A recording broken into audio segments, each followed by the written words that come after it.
Promises are important to each one of us in this room. A promise is the commitment that someone makes to do or not to do something. A promise is also a declaration given to do or not to do something. Promises can be simple, like, I promise to bring you a piece of bubble gum when I come home. That's a promise that I make every day to my 3-year-old son, Elam. He calls me in the morning, he FaceTimes me, and the first question that he asks, he said, "Hey, Dad, you bring me bubble gum?"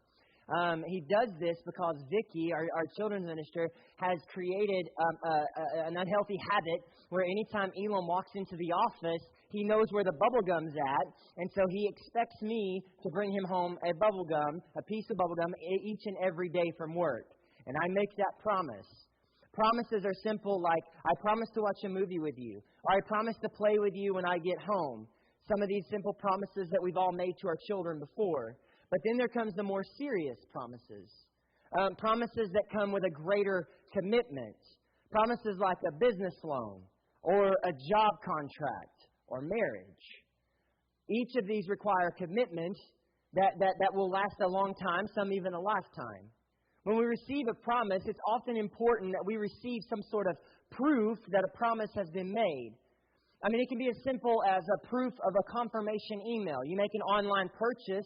Before I close the window, I go and I wait for that alert to my email inbox. I want to make sure that I'm not just giving out money for free, that there's a confirmation number before I close out the browser. Proof of that promise. They're going to send me what I bought. There's also that notarized letter that has to be taken to the bank for a loan, along with the letters by an employer and check stubs, etc. All of this is the proof that shows that you, the borrower, promise to pay back what it is that you have taken. A wedding ring. It's proof of the promise that you made with your spouse before the Lord. Whatever the case is, when a promise is made, proof is often needed to validate that commitment. And as we get ready to go through our passage today, we need to remember that Israel has had some astonishing promises made by God. It started with Abraham. God promised Abraham that he would give his descendants their own land. We're going to be in Joshua chapter 2, but I want to read this promise from Genesis chapter 17 that God made to Abraham. God says to Abraham, I will establish my covenant as an everlasting covenant between me and you and your descendants after you for the generations to come, to be your God and the God of your descendants after you. The whole land of Canaan, where you now reside as a foreigner, I will give as an everlasting possession to you and to your descendants after you, and I will be their God. That's the promise that Abraham he receives from God. This is a promise that was made around 2200 BC. Anything before Genesis chapter 17 or 18 on the timeline, it becomes a little harder to nail down an exact, precise date. However, this promise would have been made at least 600 to 800 years earlier than when Joshua shows up on the scene. Then when Joshua was ready to lead God's people into this promised land, it's 600, 800 years later after the promise. This morning, we're going to see God fulfill this promise in a very irregular way. He's actually going to use a very unlikely hero with a very shameful past, but God's promise through her is going to be declared, it's going to be proclaimed, and it's going to be embraced by God's people. So go ahead and turn with me to Joshua chapter 2. This will be our last message in our series, The Greatest Show. We've spent the past 6 weeks looking at some of the biggest stories throughout the Old Testament. Stories like Samson, David and Goliath, Jonah, the fiery furnace. And my hope is that you have seen and connected your life with some of these characters and the stories that they've gone through. I mean, in each of these stories, God's power is displayed and His will is accomplished, even if the people that God called were not willing to follow. His will is still accomplished. Words speak, but actions scream. That's the truth that we looked at last week. That's what we saw in the life of Daniel. He was a man whose words followed his actions. He didn't need to talk a big game because his faith was lived out and people around him knew that he was faithful. His enemies knew where he would be praying, when he would be praying, because he lived out his faith. His victory was not found when the mouths of the lions would not open while he laid in the den and they didn't consume him. His victory was found the next morning when the tomb was rolled away and he walked out of it. Rahab is the last character that we're going to look at in this series. The last character that we're going to study. There's a couple of important things that you need to know and understand before we get into Rahab's story this morning. First off, Rahab's story is at the beginning of the book of Joshua, and it takes place about 900 years before Daniel and the lion's den. Every one of our messages have been in chronological order, and they've increased in time, but we're going back to look at Rahab. And if you remember, Moses led God's people out of Egypt. There was the Exodus, but he was unable to lead them into the promised land. The land that God had promised Abraham 800 years before, God actually calls and commissions Joshua to lead his people there.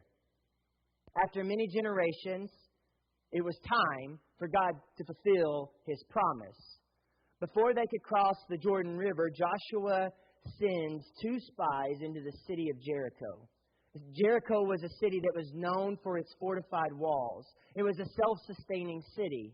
Jericho didn't have to rely on the importing of goods because it was in a very fertile area. You're going to see in just a second on this map behind me, it sat close to the Jordan River.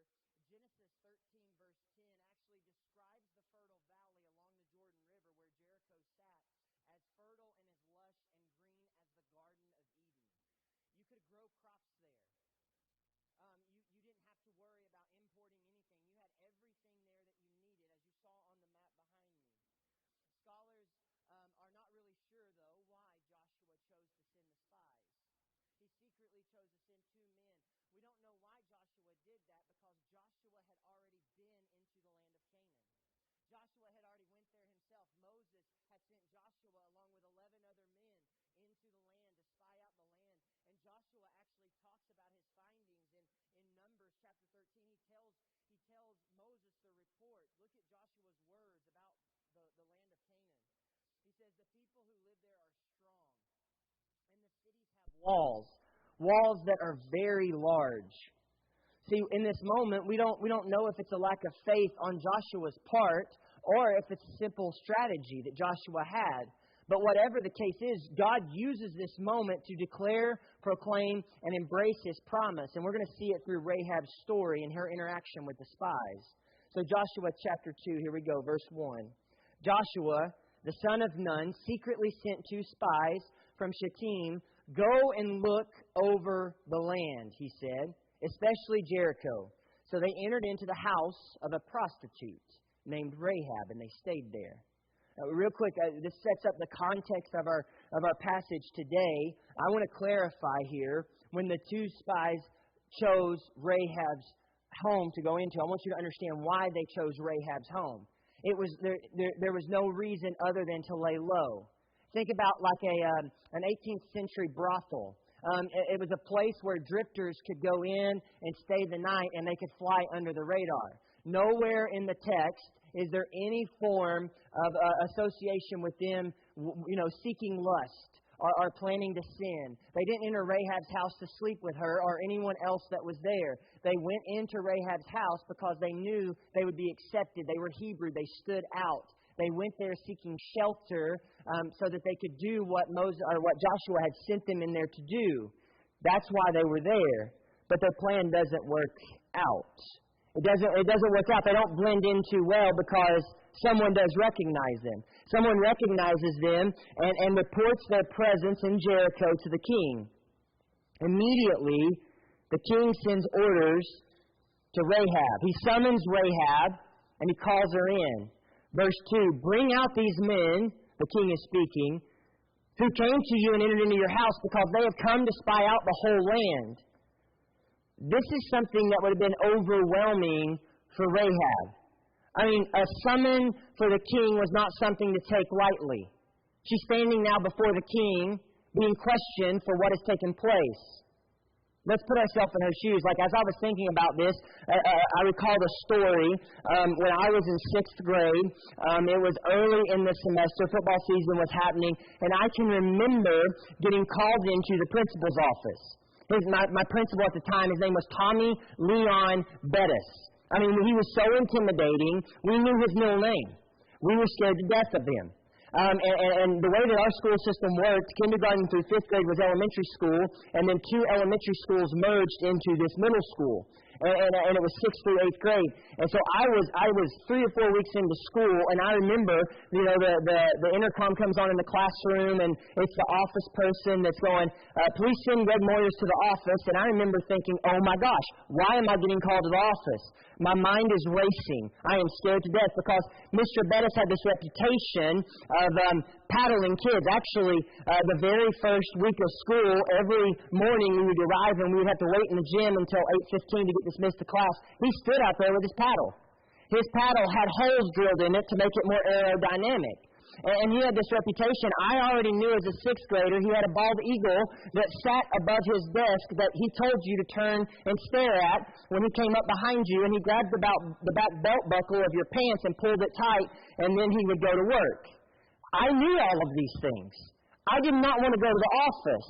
So I go into the office, and I'm sitting there, scared to death, trying to recall everything that I had done over the past 48 hours. It was a Monday. I hadn't done anything at school wrong. I was at home. But I was still scared. And I heard, as I'm waiting there, 2 of them. And I knew what was happening in that room.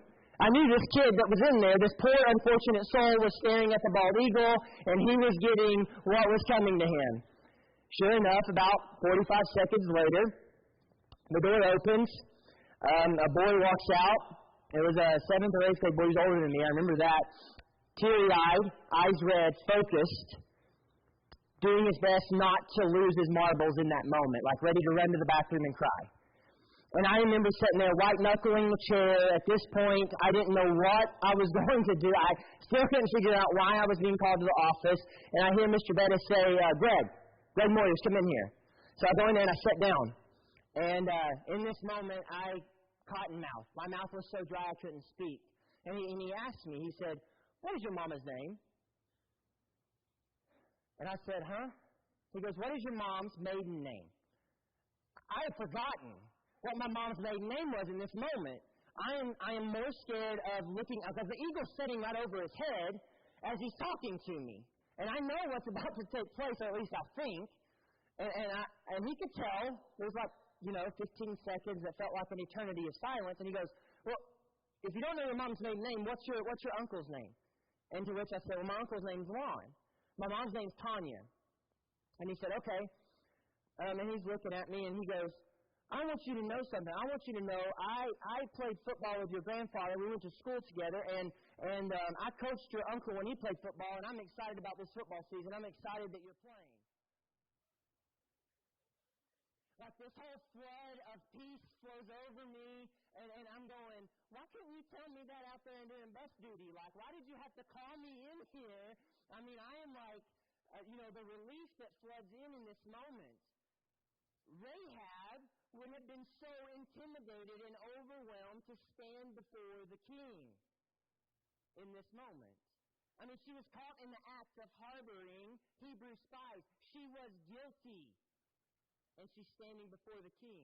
But look at her response. Verse 4. Yes, these men came to me, but I don't know where they had come from. At dusk, they actually left. When it was time to close the city gate, they left. I don't know which way they went, but if you go after them quickly, you might catch them. But she had taken them up to her roof and hidden them under stalks of flax that she had laid out on the roof.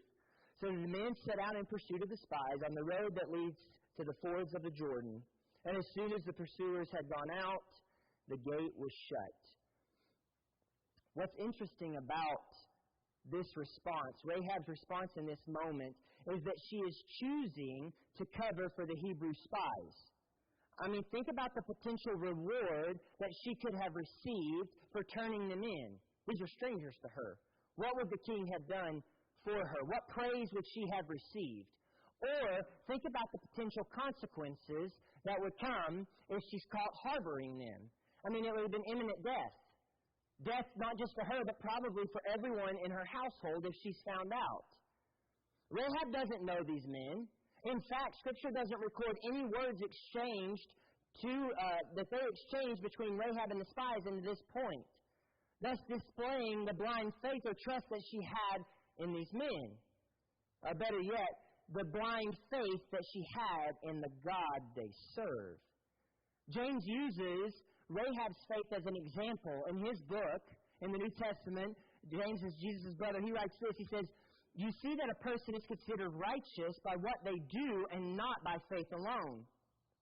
In the same way, was not even Rahab the prostitute considered righteous for what she did when she gave lodging to the spies and sent them off in a different direction?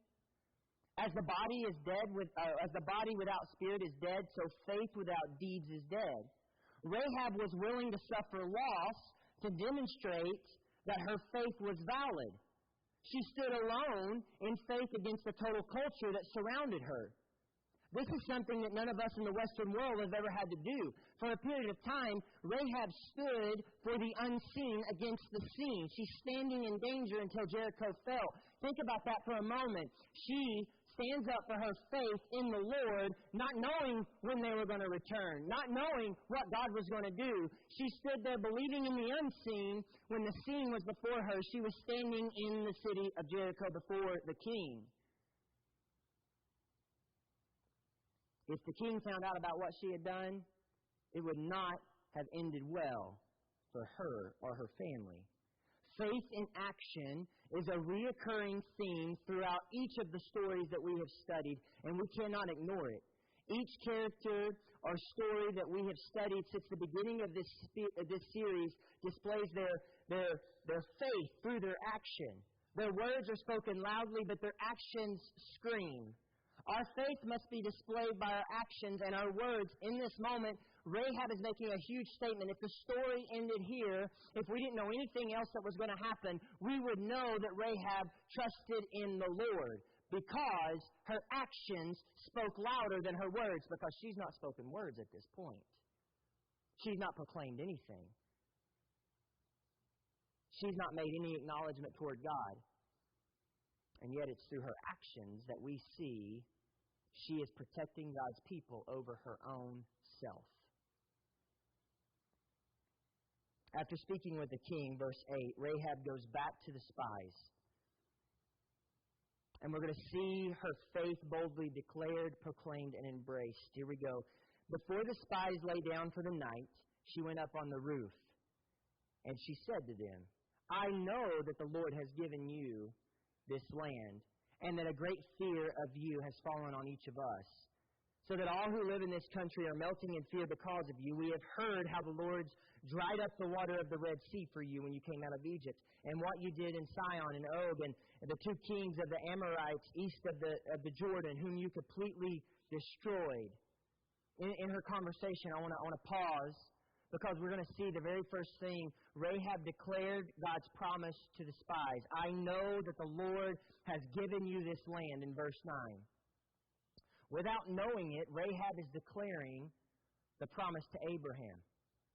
I mean, this moment removes any fear that the spies might have, or any fear that Joshua would have had. God is using the most unconventional or unlikely person, a Canaanite prostitute, to declare His promise that He made to Abraham. This isn't the only time in Scripture where God uses a pagan person or a foreigner to declare His promise. Actually, in the book of Judges, Gideon finds himself in a similar position.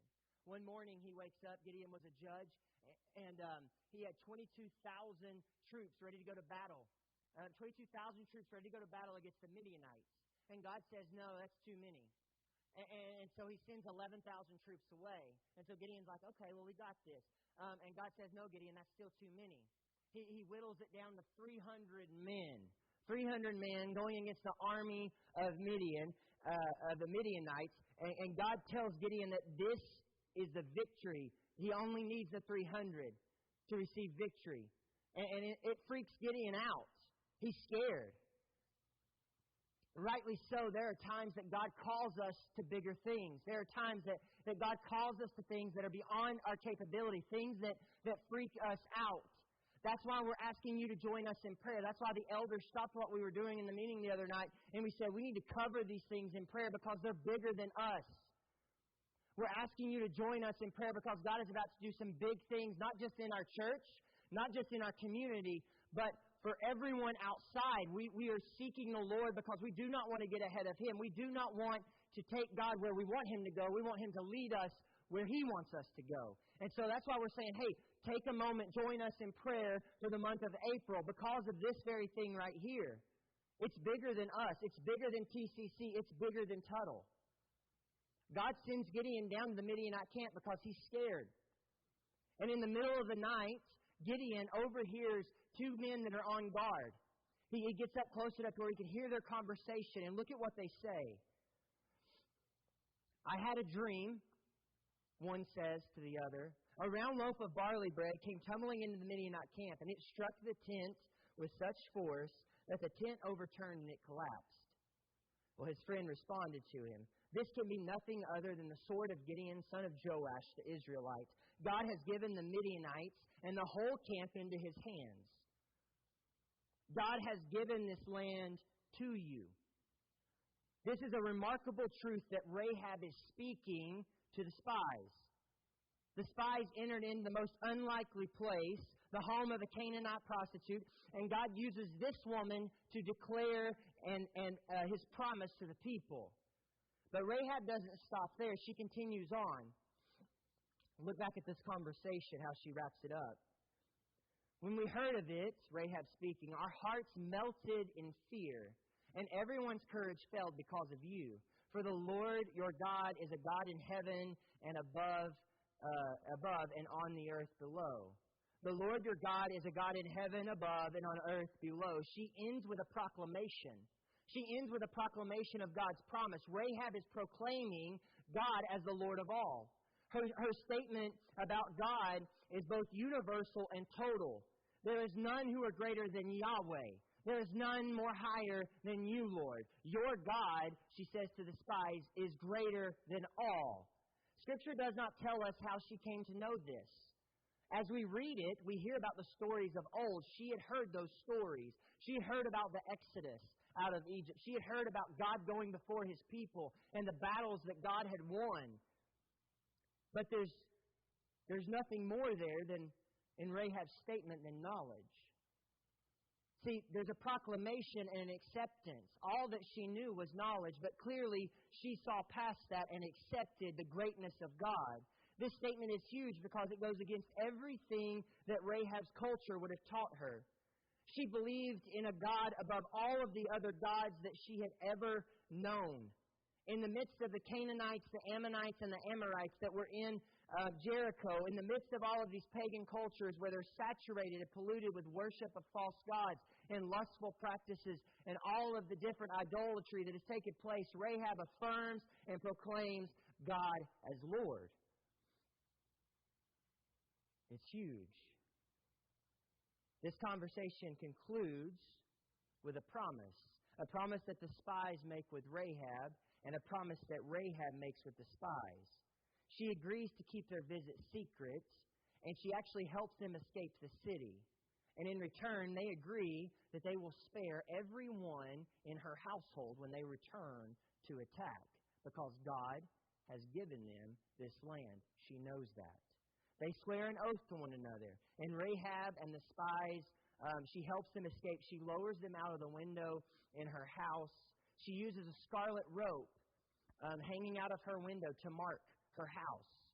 So when Israel returns, they will see this red scarlet cord that's hanging out of her window. This scarlet cord is a parallel to the Passover lamb. This scarlet cord is a parallel to that Exodus out of Egypt, the final plague. God said, He told all the Israelites, He told Moses, go and tell my people to take the lamb and sacrifice it and take that blood and smear it across the doorpost. For when I come, I am going to kill the firstborn of every Egyptian household. But when I see the blood on the doorpost, I will pass over those doors to the Israelites' home. And there will be no death in those homes. This moment right here, this scarlet cord would distinguish Rahab and her family as a follower of the Lord, and it would allow all that are in this household to be spared. So when the spies return to Joshua, they share everything that they had learned from Rahab and what they had seen. Joshua was ready to lead the people into the promised land. Chapters 3 and 4, you guys can read those on your own, but it tells of a really neat story. Again, God is going to part the sea, not really a sea, they'll part the Jordan River, but it is a rainy season. It is a time where the riverbanks would have been over-flooded, and it wasn't just a normal river, it would have been a very wide river. And God parts that river, and His people, they cross over it, and they're in the promised land. But there's been many generations that have come and gone since even Exodus, but even so since Abraham. And so God tells Joshua, we need to reestablish this promise and this covenant. And so all of the generations that are standing before Joshua, the men are circumcised, and they re-enter in and establish that covenant and understand what it is that they are receiving. And then the Battle of Jericho happens. The Battle of Jericho is just as well known of a story as some of the others that we've talked about. This huge, well-fortified city crumbles as the Hebrew people march around it. A city that is known for its power cannot outmuscle the power of the God that the Hebrew people serve. One day they walk around it. The second day they walk around it. One time each day until the seventh day. And on the seventh day they shout and they play their instruments, and the walls of Jericho fall because of the God that they serve. He's able. When the walls fall, look at what Joshua commands. Chapter 6, verse 22. Joshua said to the two men that had spied out the land, "Go into the prostitute's house and bring her out and all who belong to her, in accordance with your oath to her." So the young men who had done the spying went in and brought out Rahab, her father and her mother, her brothers and her sisters, and all who belonged to her. They brought her out, an entire family, and they placed them outside of the camp of Israel. But Joshua spared Rahab the prostitute with her family and all who belonged to her, because she had hid the men that Joshua sent into the spies into Jericho. And listen to how this ends. She lives among the Israelites to this day. The last thing that we see is that God's promise was embraced. God's promise was embraced. Rahab lived out her days with the Israelite people. She turned a past that was once filled with promiscuity, that was filled with lust, that was filled with sex, with selfish desire. She turned from all of that to follow God. No longer did she pursue who she once was, but rather she followed the Lord. More importantly, though, she was embraced by God.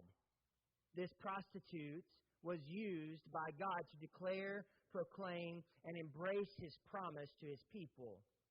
And it's through Rahab's faith that Israel enters into the promised land and destroyed one of the most heavily guarded cities in the ancient world, because God used Rahab, and she was faithful.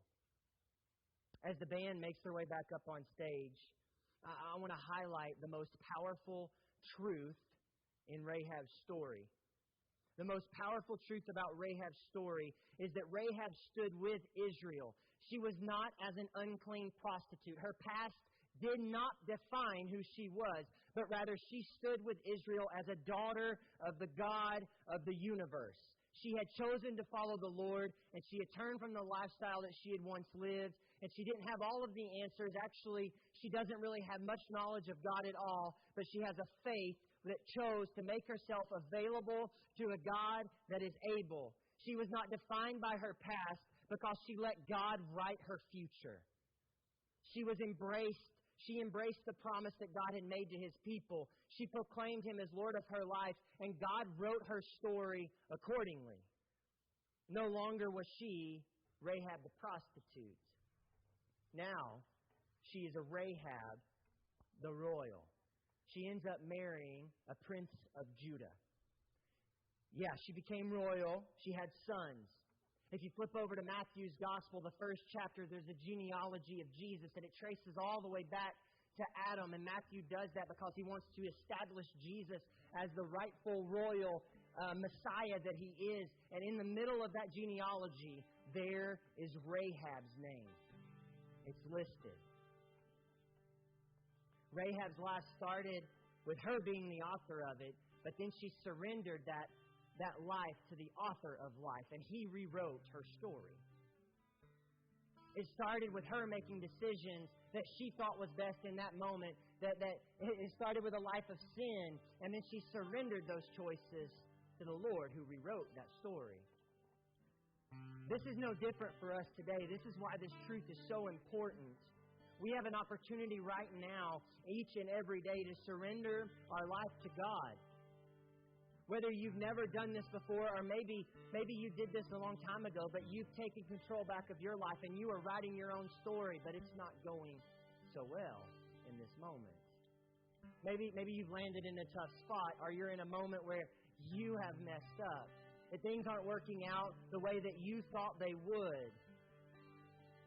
Rahab's story is a truth that we cannot deny. We can see in this moment that Rahab's story shows us that what God can do when we make ourselves available. When we make ourselves available to Him, He's able.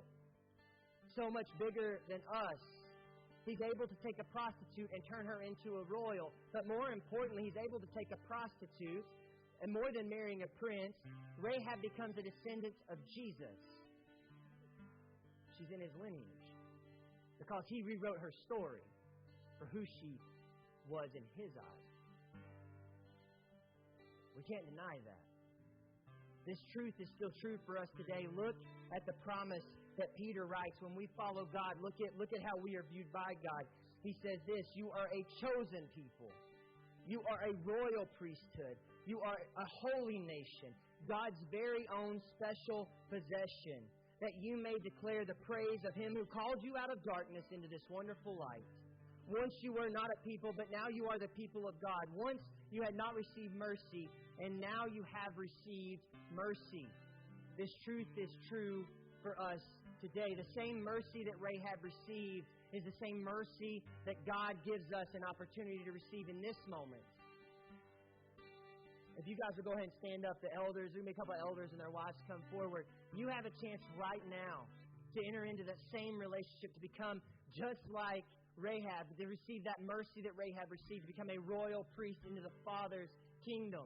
Whether you've never done that before, or whether you've chosen to take back your story and writing it on your own, I can tell you this: there is nothing that in your mind that can ever come to fruition the way that you have planned, like following God. He will blow your mind if you surrender to Him. His story is going to be so much greater than anything that you could ever dream, think, or imagine. But you've got to allow Him to follow, and you've got to be willing to surrender and lead where it is that He's calling you. And in this moment, I pray that you have courage to surrender where it is that God is calling you, and that you follow Him, because He will blow your mind, just like Rahab.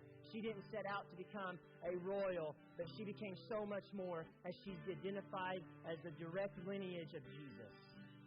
Because that's the God that we serve. That's His promise fulfilled. Let's pray right now.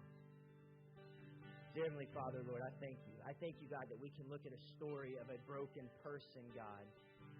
That we can look at Rahab's story, a story that many would be ashamed of, but more importantly, God, many people would judge, us included.